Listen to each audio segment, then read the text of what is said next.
And welcome back. And I'm your host, Gary Mack, once again. And I am joined this evening by the author of a terrific book called When Shea Was Home, the story of the 1975 Mets, Yankees, Giants, and Jets. And for you that don't remember or too young to remember that, all four professional teams in New York played in Shea Stadium in 1975. And the author, Brett Topel, is with me tonight. Brett, welcome to the show. Gary, thanks so much for having me. I really appreciate it. And Brett, congratulations that you were just on the New York Times list in their book review, a summer pick for a good book to read this summer.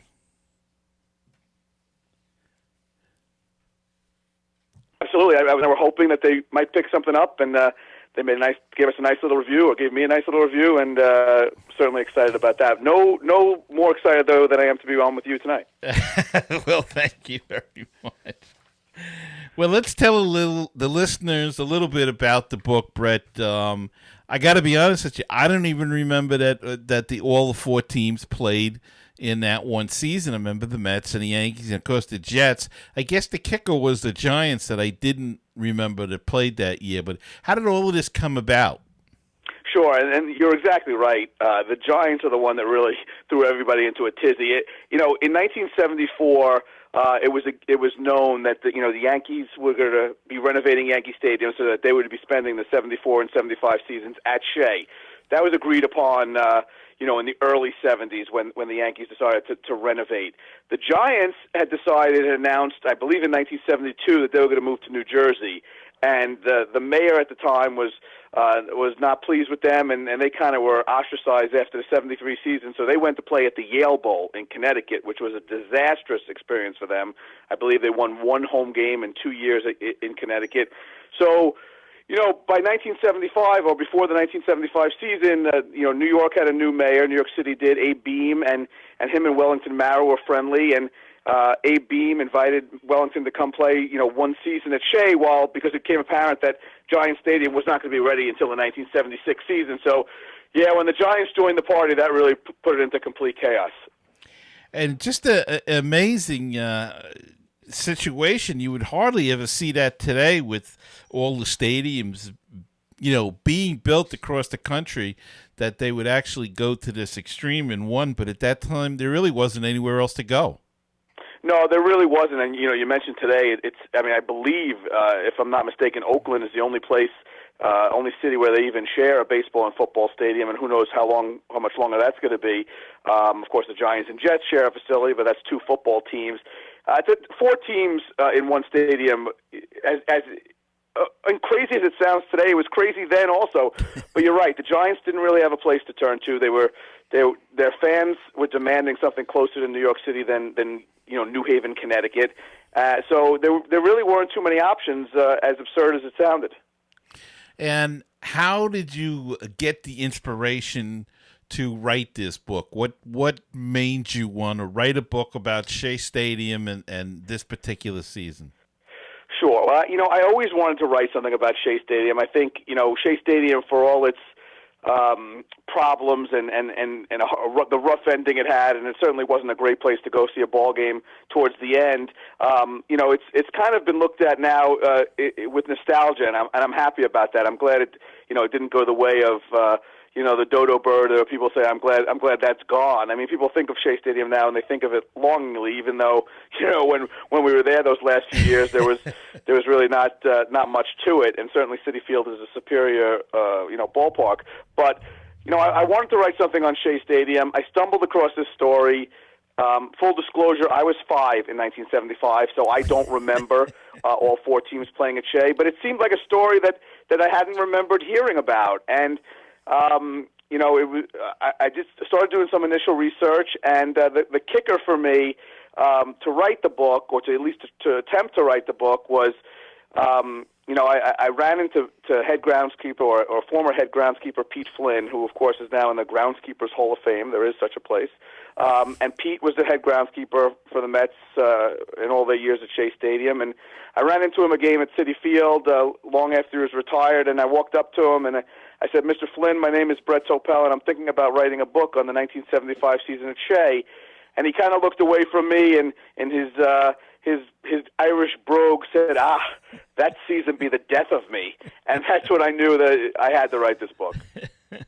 Well, for people who don't know, Pete Flynn was there for God knows how many years as a groundskeeper, and then as the head groundskeeper. And in fact, the one Pete Flynn story was that he drove the Beatles in 1964, I think it was. He drove them from I guess it was the dugout they came out, and drove them to the round the pitcher's mound where their stage was set up for that concert, one of the first big concerts at Shea Stadium. And also he drove Paul McCartney, if I'm not mistaken, from his dressing room underneath Citi Field out to the stage. I believe when during or maybe it was the final concert at Billy Joel's concert at Shea. So a little bit there, Pete Flynn, a little connection there, but and I'm getting off the point. But no, but you're absolutely right, and it was Billy Joel's last play at Shea that he got to drive Paul McCartney out there, and he actually reminded Paul McCartney that he had driven him out in 1965 for the Beatles concert. So that was really a cool little full circle thing for Pete Flynn. Yeah, it certainly was. Now, we all know books are a very difficult thing to write, and it involves a lot of research, and you had the added, I don't want to call it a dilemma, but you were actually over 4 sports, or 2 sports, but 4 different teams. How did you go about lining up all of these interviews and that sort of thing? You're absolutely right, and I think what I wanted to do when I started the process was to at least be able to get a sense from each of the 4 teams, to have somebody represented from that time period who can give me a sense of what it was like, in 1975. I had written a book about the 1929, 30, 31 Philadelphia Athletics, which I really enjoyed researching and writing, but the problem was no one was alive to talk to. So in 1975, although it was 40 years ago, I was able to really speak to a lot of first-person sources. With the Mets, I got to talk to players like Jerry Koosman and John Matlack, Ed Kranepool, Bud Harrelson. I spoke to Howie Rose, who was awesome, giving me a great amount of his time and his knowledge. And as you know, there's not too many people more knowledgeable about the Mets than that. For the Yankees, it was really 2 people and 2 very different people who were awesome.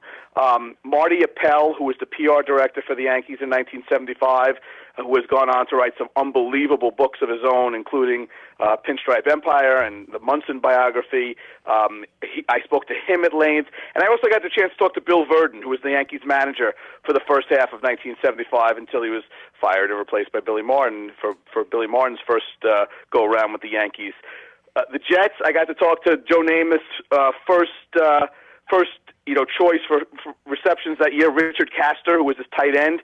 I got to speak to him about Namath and the Jets, and he really gave me a good sense of that time. And for the Giants, I was really, really fortunate to talk to co-owner John Mara, who was in college at the time in Boston College, but attended every single one of the Giant games at Shea Stadium, and he really was able to share some good memories and good stories about his dad. It certainly was a dark period in the Giants' history.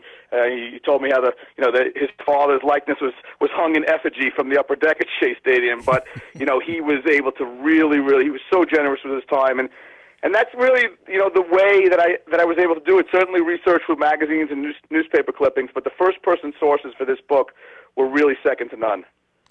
Now, the logistics alone that year in scheduling all of this must have been unbelievable. How were they capable of handling all of that? Well, that's the only person that I wasn't able to get, because, who knows who made the schedules in 1975 for the league. But what I was able to do was talk to, some of those Mets that I mentioned, and to say, listen, was this an imposition? Did you guys feel like the stadium was more crowded? And to a man, none of them really, seemed to have a problem with it. The Yankees, used the Jets clubhouse during the baseball season, so the Mets were not displaced. And the teams were rarely even in New York City at the same time. There were a couple of occasions where the Mets would take BP in the morning and the Yankees might take BP in the afternoon if it was an off day, and maybe the Jets would come in at night for a workout. But it didn't seem to be a problem for any of the players, although certainly the Yankees did not like playing at Shea Stadium, but I think that was less about the fact that it was crowded and more about the fact that Shea Stadium was certainly not the same kind of a hitter's ballpark as Yankee Stadium. It single-handedly caused the Yankees to trade Bobby Mercer. Ron Blumberg didn't enjoy it, so it was not a good place to hit.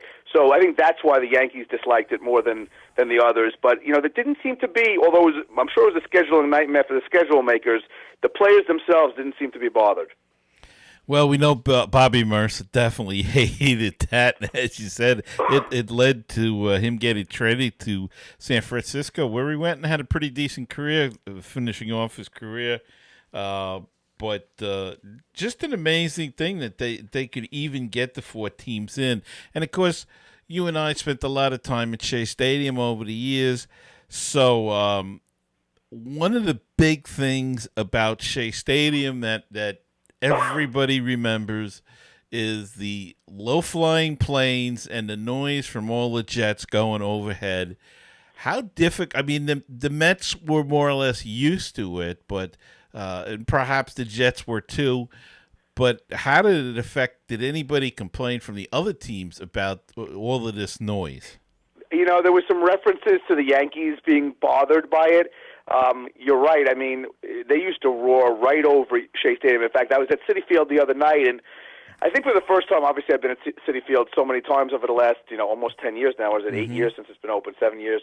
But it's funny because the planes don't really go right over Citi Field the way they went right over Shea Stadium. They seem to kind of go around Citi Field, and I don't know if that's because of where Citi Field was built a little bit, away from Shea Stadium, where Right. they've changed the patterns. But yeah, I mean, I think the Mets and the Jets were used to it. I don't know that football really was bothered by much of anything. The Jets and the Giants were both so bad. I think the least of their problems were the planes flying overhead. I think the team that was lining up across from them was a much more.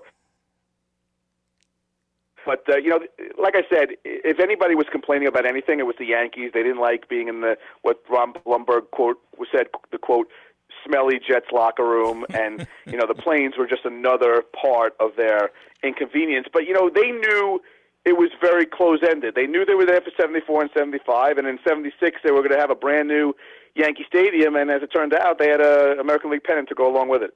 Right, and of course, it was not exactly a banner year for any of the teams that played there. Shea had nothing to do with that. They just weren't good. The Yankees had some promise, and as you said, the next year they won the pennant. But that must have made it tough too, not playing in a strange field and not really contending for anything, especially for the Giants.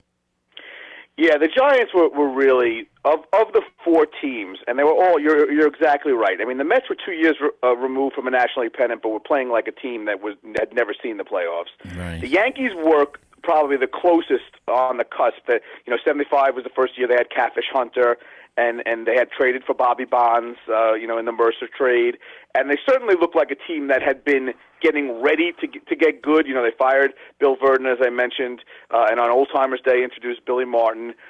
So they had potential. The Jets, Namath was finishing out what was a long and injury-plagued career, although 75 he actually played the entire season. The Giants, as you mentioned, complete mess. Craig Morton was their quarterback. Certainly was not his fault. Bill Arnsparger was their coach. Probably wasn't his fault either, because as John Mara told me, they didn't give him a lot to work with. But it was really, John Mara said several times, it was the darkest period in the Giants' history, and he likes to remember it only because he wants to make sure they never repeat it. And that's a good thing to do. Yeah. Well, we started this with Pete Flynn, and again, those of us that went to Shea Stadium knew that you just read all the articles about how bad the turf was. It was not the greatest condition. How did how was it able to stand up to all of this traffic going through it? Because I would imagine they also had concerts in between there and other things. So how did the field, speaking about Pete Flynn, and that it almost killed him, how did it hold up for him? Yeah, I think during the baseball season they did a pretty good job of keeping it playable. A couple things about Shea Stadium. In 1975, there was no underground sprinkler system at Shea Stadium, so the entire outfield expanse and the infield needed to be watered by fire hose. So they had to do that every day. Also, in 1975, the majority of ball players in the outfield were chewing tobacco. So they were spitting tobacco all over the outfield, which was killing the grass, which certainly was not helping it. When it rained, it didn't drain well. Ask Elliot Maddox, who left his knee somewhere out in right field. In fact, when he came back as a member of the Mets years later, he joked with reporters that he was going out to right field to see if he could find his knee. So it was a marshy wasteland when it was wet. When it was dry, it was as dry as can be. And I think, like I said, during baseball season, Pete Flynn and his crew did literally the best they could, and they did a great job. But by football season, it was a mess. There was not only was the Mets, Yankees, Jets, and Giants games played there. They played the New York City High School Baseball Championships there. There was a charity football team with Eddie Robinson's Grambling team, which had Doug Williams as the quarterback, who ended up, of course, being the Super Bowl MVP with the Redskins. So there were really no days off. And one thing Pete Flynn told me, he said, by early to mid football season, there wasn't a blade of grass left in the place.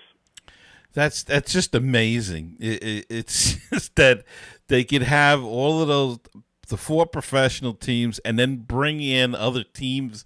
As you said, a charity football game and the high school championships, and just amazing. And but it was quite a year, and it's quite a book. So I urge everybody to go out and buy it now. They can have an opportunity to actually meet you and to sign the book at the main event in Farmingdale, and you're going to be out there sometime in August.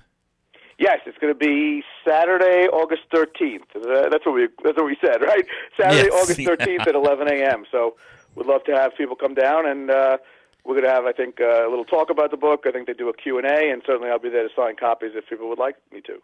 Well, that's going to be great, and of course the book is available on Amazon and Barnes and Noble and just all over the place. So go out and get a copy of it. Right? Any other places that? Yeah, no, I think you hit it. Online, Amazon and Barnes and Noble. In New York and on Long Island, it's usually in the Barnes and Noble stores as well, and pretty much any place where you could buy books. Hopefully, you could buy When Shea Was Home. Okay. Well, Brett, I want to thank you so much for taking the time this evening to come on and be on the show. And good luck with the book, and we'll keep pushing. Gary, thank you so much. I really appreciate the time. All right. And we'll be back.